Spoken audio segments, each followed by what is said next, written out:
देखिए question number 1 में क्या रहता है कि 20 गैस मॉलिक्यूल स्ट्राइक कर रहे हैं 1 सेकंड में और 1 मीटर स्क्वायर एरिया में और स्पीड दे रखी है। तो बेटा जो इलास्टिक को लेजर हो रहे हैं तो आपको एरिया दे रखा है, एक के मोमेंटम में क्या चेंज आएगा 2mv। कई बार समझ सकते हैं mv होता तो mv इधर हो जाएगा, 2mv का चेंज आएगा एक के मोमेंटम में। टकरा कितने ने 10 की पावर 22 जो भी है ना, बस वो यहाँ पर आप पुट कर देंगे, यहाँ से प्रेशर आ जाएगा है ना। और ये बोनस क्वेश्चन था वैसे फिल्म पेपर 2 आएगा सर। नेक्स्ट बेटा एफएक्स ग्राफ दे रखा है, आपसे पूछ रहा है एफएक्स ग्राफ दे रखा है और आपसे पूछ रहा है काइनेटिक एनर्जी एट 3 मीटर और इनिशियली पार्टिकल रेस्ट था। तो बेटा एफएक्स ग्राफ के नीचे कहीं क्या होगा, वर्क डन होगा। क्या होता है बेटा, बहुत ही सिंपल कैलकुलेशन थी। ये 2 है, ये भी 2 है, तो ये जो एरिया आएगा यहाँ से यहाँ तक तो 4 हो गया। और ये एरिया कितना है, ये 3 है और ये वैल्यू भी 3 है, यहाँ पे फोर्स की वैल्यू 3 है। तो ये एरिया कितना आएगा, half of sum of parallel sides into height. Height तो 1, तो ये 2.5 आ जाएगा। तो 4 + 2.5 6.5 जूल हो गया बर्तन, और वही होगी काइनेटिक एनर्जी।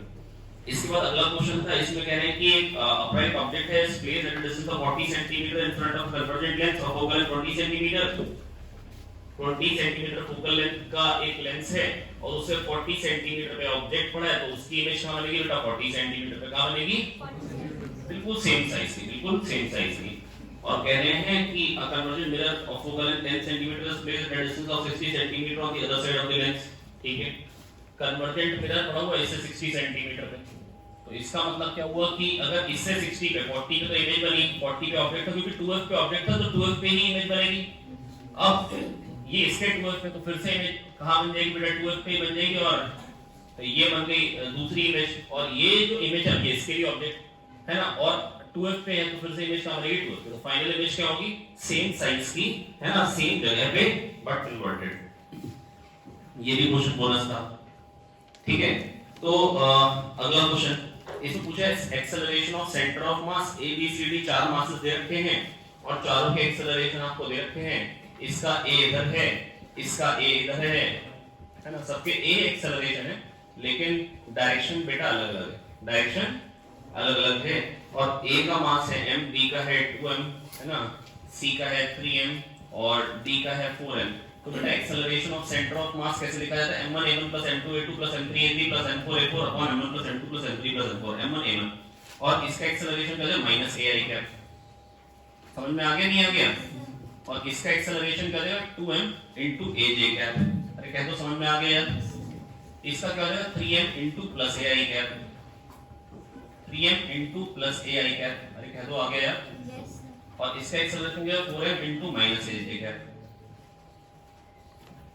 और m 2m 3m 4m कितना हो जाएगा 8m। कितना हो जाएगा, बस ये आ गया एक्सेलरेशन ऑफ सेंटर ऑफ मास का बात।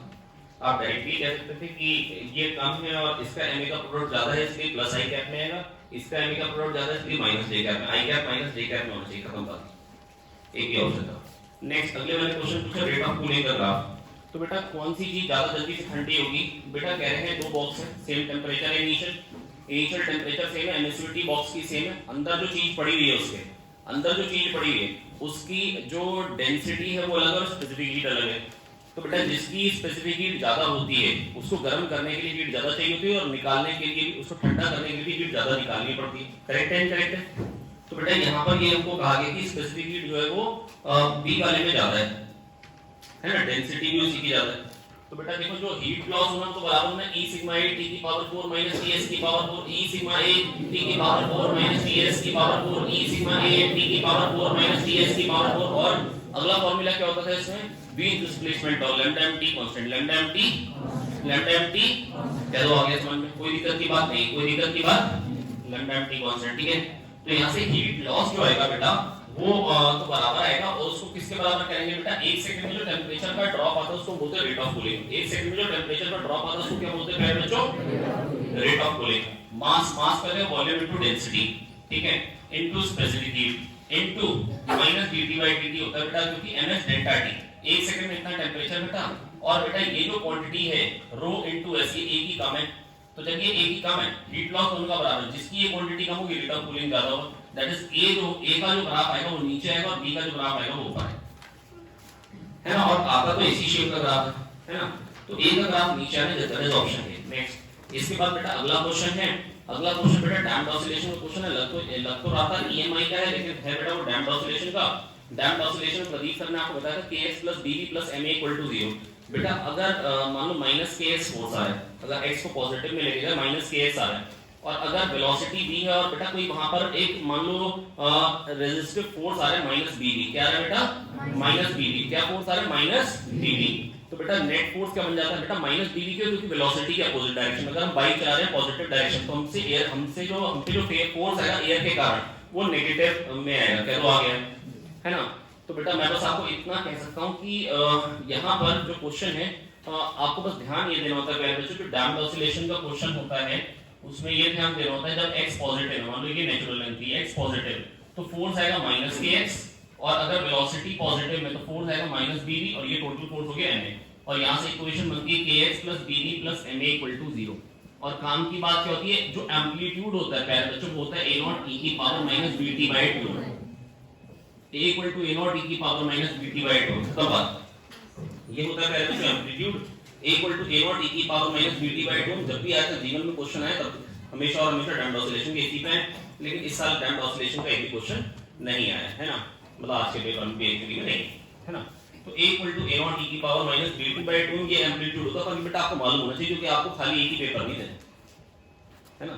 ये एक ट्रेंड था कि मतलब कार्नोट डैम ये भरे होते थे है ना, ये थोड़ा सा कम देखा गया ऐसा है ना।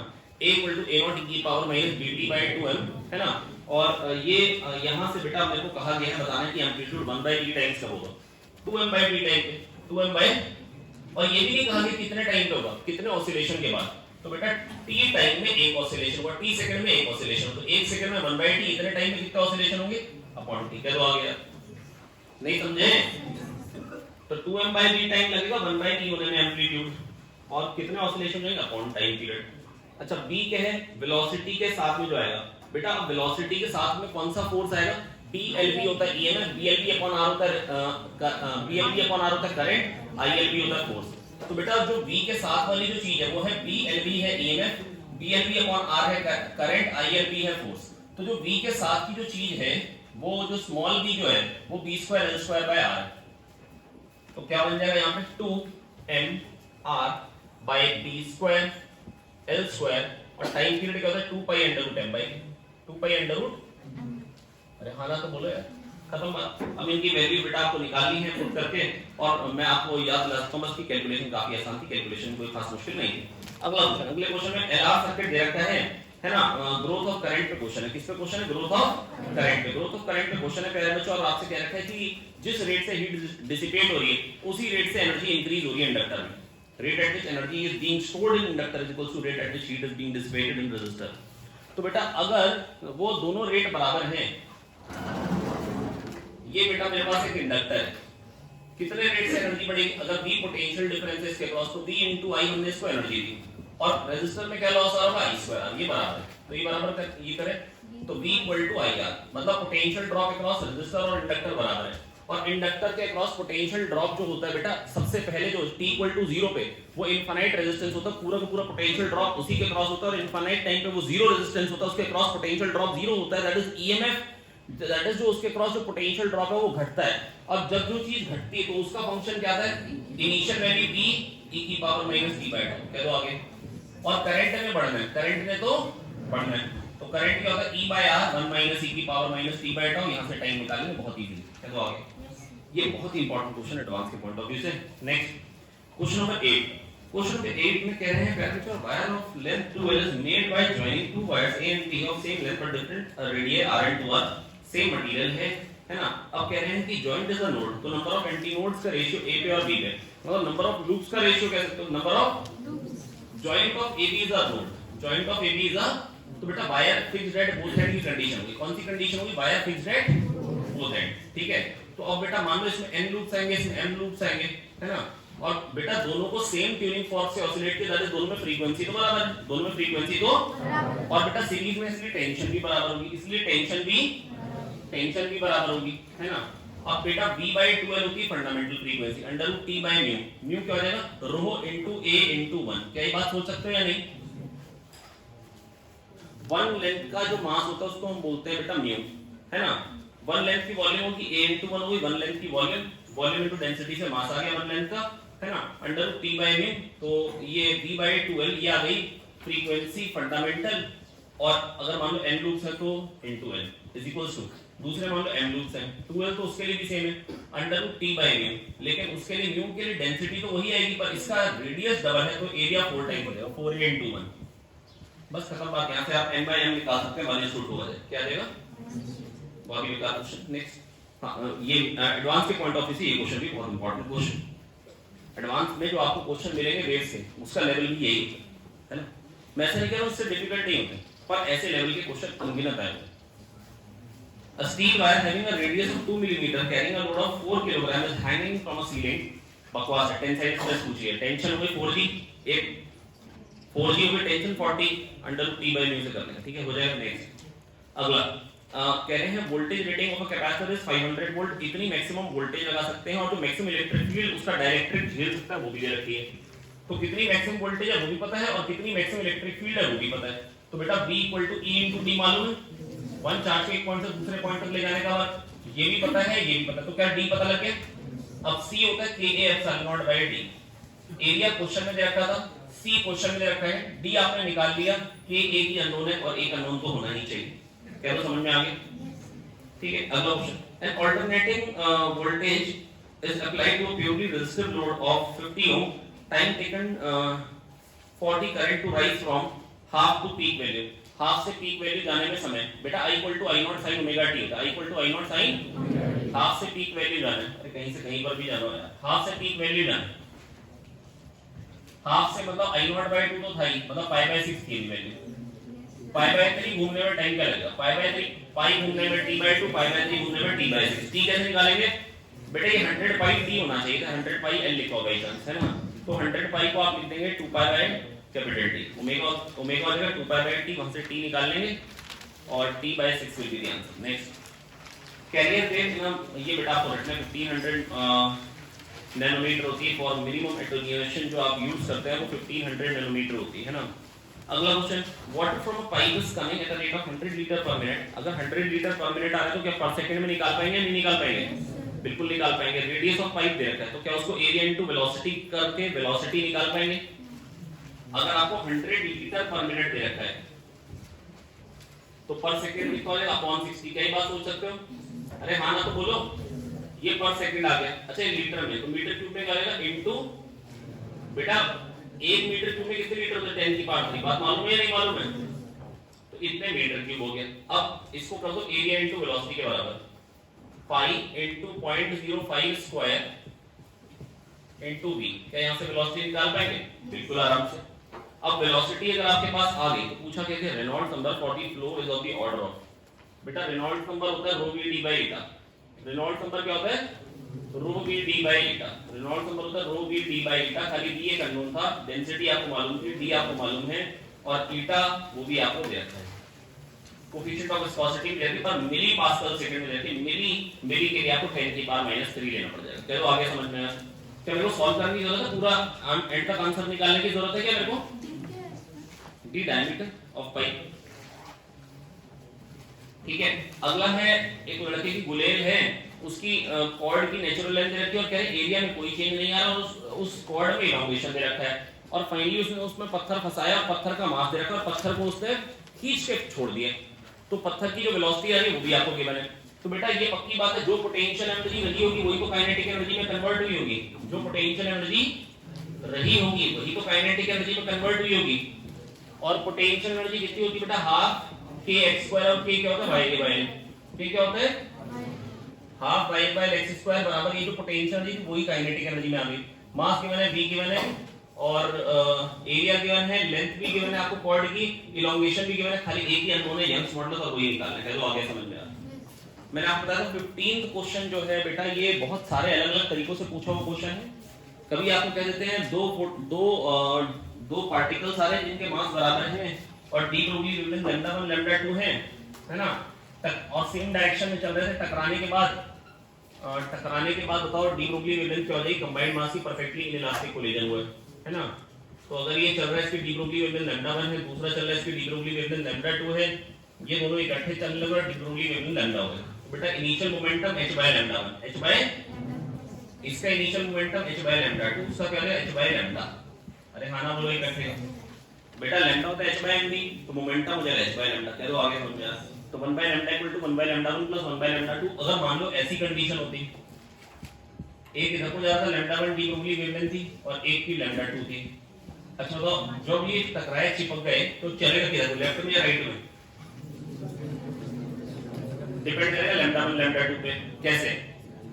जिसका लैम्डा ज्यादा होगा उसके डायरेक्शन में जाएगा, जिसका लैम्डा ज्यादा होगा जिसका लैम्डा कम होगा उसके डायरेक्शन में जाएगा। क्योंकि लैम्डा कम तो मोमेंटम ज्यादा, लैम्डा कम तो अगर मान लो लैम्डा 1 लैम्डा 2 से अगर कम है तो फिर इधर हो जाएगा, है ना, और लैम्डा डी ब्रोगली वेवलेंथ हो जाएगी। अब कंडीशन क्या है, h by lambda 1 minus h by lambda 2 is equal to h by lambda. अरे क्या तो समझ में आ गया? यहां से आ जाएगा 1 by lambda equal to 1 by lambda 1 minus 1 by lambda 2। यहां पर क्या कहता है, दो परपेंडिकुलर डायरेक्शन में आ रहे हैं पार्टिकल्स, लैम्डा 1 लैम्डा 2। अब ये ऐसे जाएगा कुछ लैम्डा से, तो h by lambda 1 h by lambda 2। Net momentum पहले का था under root of h by lambda 1 square plus h by lambda 2 square is equal to h by lambda कर देंगे, वहां से आएगा 1 by lambda equal to under root of 1 by lambda 1 square plus 1 by lambda 2 square. That is option D. Next इसके बाद बेटा अगला question, ये 16वां जो क्वेश्चन है, इसमें चार पार्टिकल्स घूम रहे हैं, साइड लेंथ a है, आपको ऑर्बिटल स्पीड की बात करनी है। बहुत कॉमन क्वेश्चन है, आने की बहुत ज्यादा जरूरत है इस क्वेश्चन की।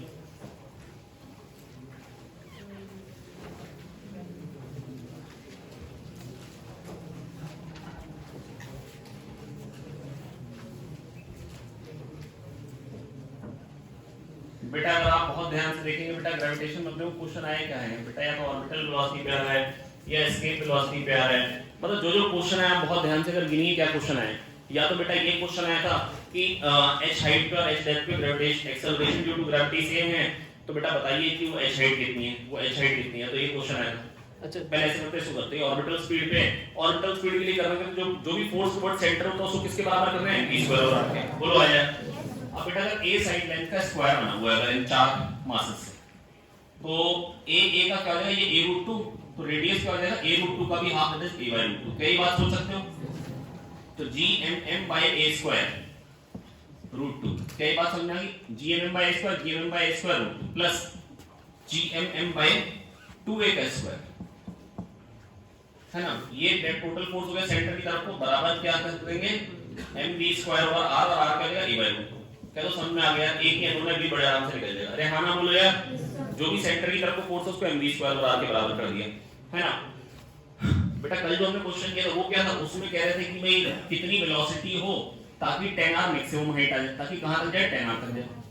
तो बेटा क्या करना होगा, ऐसे क्वेश्चन में क्या करना होगा, kinetic energy plus potential energy यहां पे और kinetic energy plus potential energy यहां बराबर कर देंगे, पर ये मैक्सिमम हाइट है तो यहां काइनेटिक एनर्जी 0 हो जाएगी, क्योंकि वर्टिकली ऊपर फेंका है, ऐसे फेंकते तो 0 नहीं होती है ना। तो यहां पर बेटा काइनेटिक एनर्जी क्या हो जाएगी, half mv square, potential energy minus gmm by re, यहां पर माइनस gmm by 11 re हो जाएगी, है ना। बस मैकेनिकल एनर्जी कंजर्वेशन लगा देंगे, because only conservative forces are acting on the system, gravitational forces are conservative force, ठीक है। अच्छा इसके बाद बेटा हमने क्या क्वेश्चन किया था, अगर आपको याद हो 2 सितंबर शिफ्ट 1 का पेपर जो था उसमें क्वेश्चन आया था कि h हाइट और h डेप्थ पे बेटा एक्सेलरेशन ड्यू टू ग्रेविटी बराबर है ना, अपनी बुक का ही क्वेश्चन था। अच्छा इसमें क्या क्या आ जाएगा बेटा, अंदर ग्रेविटेशन फील्ड क्या होती है, बोले जरा अंदर ग्रेविटेशन फील्ड क्या होती है,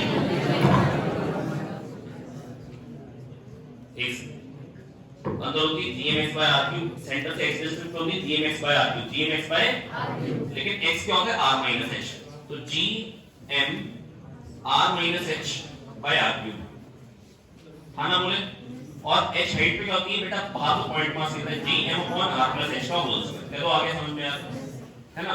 यहाँ पर लगता तो हमको ये कि r में क्वाड्रेटिक क्यूबिक h में क्यूबिक इक्वेशन मिल जाएगी, लेकिन मिलती क्या है क्वाड्रेटिक, क्योंकि बेटा एक तो h इक्वल टू 0 रूट आना ही है, क्योंकि 0 ऊपर और 0 नीचे तो बराबर होगी ही होगी।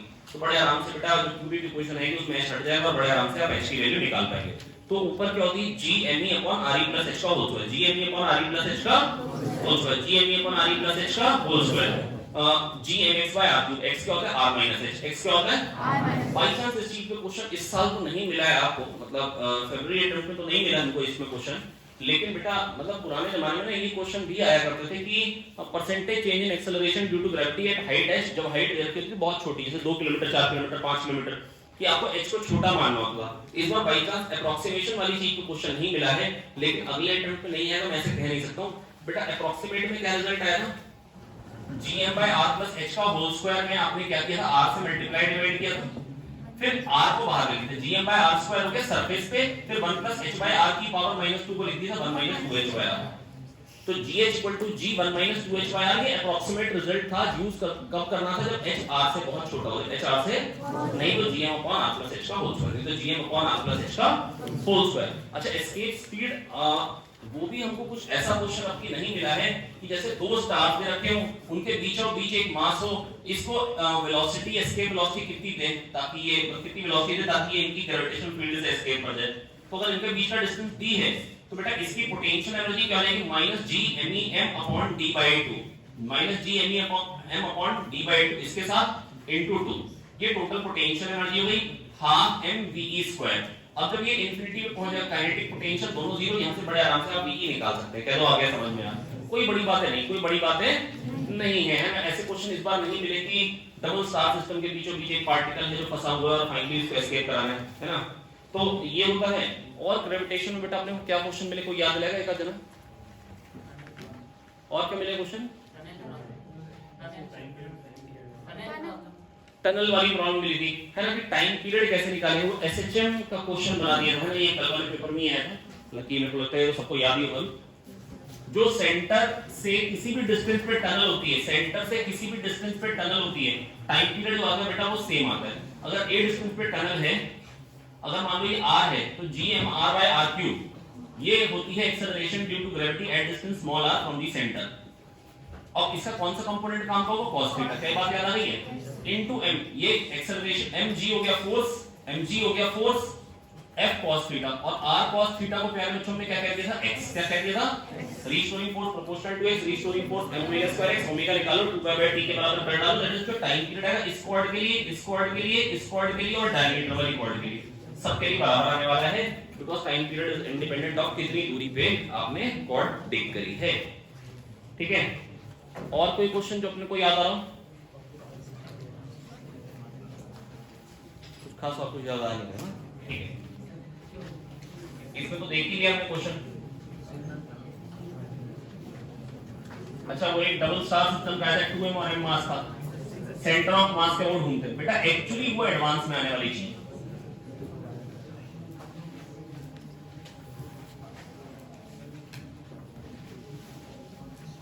इसके बाद अगला क्वेश्चन बेटा ऑप्टिकल फाइबर का है। ऑप्टिकल फाइबर का बेटा अगला क्वेश्चन आ रहा है, ये मैंने क्वेश्चन कराया नहीं है ना इसमें केवल और केवल मैंने इसके बाद इनर डायोड करवा रखा है शायद, जो नहीं करा फिर नए क्वेश्चन आज नहीं करना चाहिए। ठीक है, थोड़ा 47 वाला क्वेश्चन करवाया हुआ था। 47 वाला बेटा E1 R1 E2 R2 E3 R3 दे रखे हैं। E1 की वैल्यू क्या दे रखी है, 2 वोल्ट है, और R1 कितना दे रखा है 1 ओम। तो 1 ओम के 2 है तो बन जाएगा 2 ओम। क्या बन जाएगा, फिर 2 ओम बन गया। और यहाँ पर क्या दे रखा है बीच में E2 कितना है 4 वोल्ट, और इसके साथ रेजिस्टेंस कितना R2 और E3 कितना है 4 वोल्ट, और रेजिस्टेंस कितना है 2 ओम ही है। हाँ 1 के 2 है ना बेटा। E इक्विवेलेंट कैसे है, E1/R1 + E2/R2 + E3/R3 upon 1/R1 + 1/R2 + 1/R3। क्या बात समझ आ गई, मेरे हिसाब से आ गई है ना। बाकी ऐसे करेंगे, बाकी क्वेश्चन तो तभी करेंगे जब है ना समय रहेगा, भी आज पेपर है तो जो कर रखे हैं वो वाला रिवाइज करेंगे।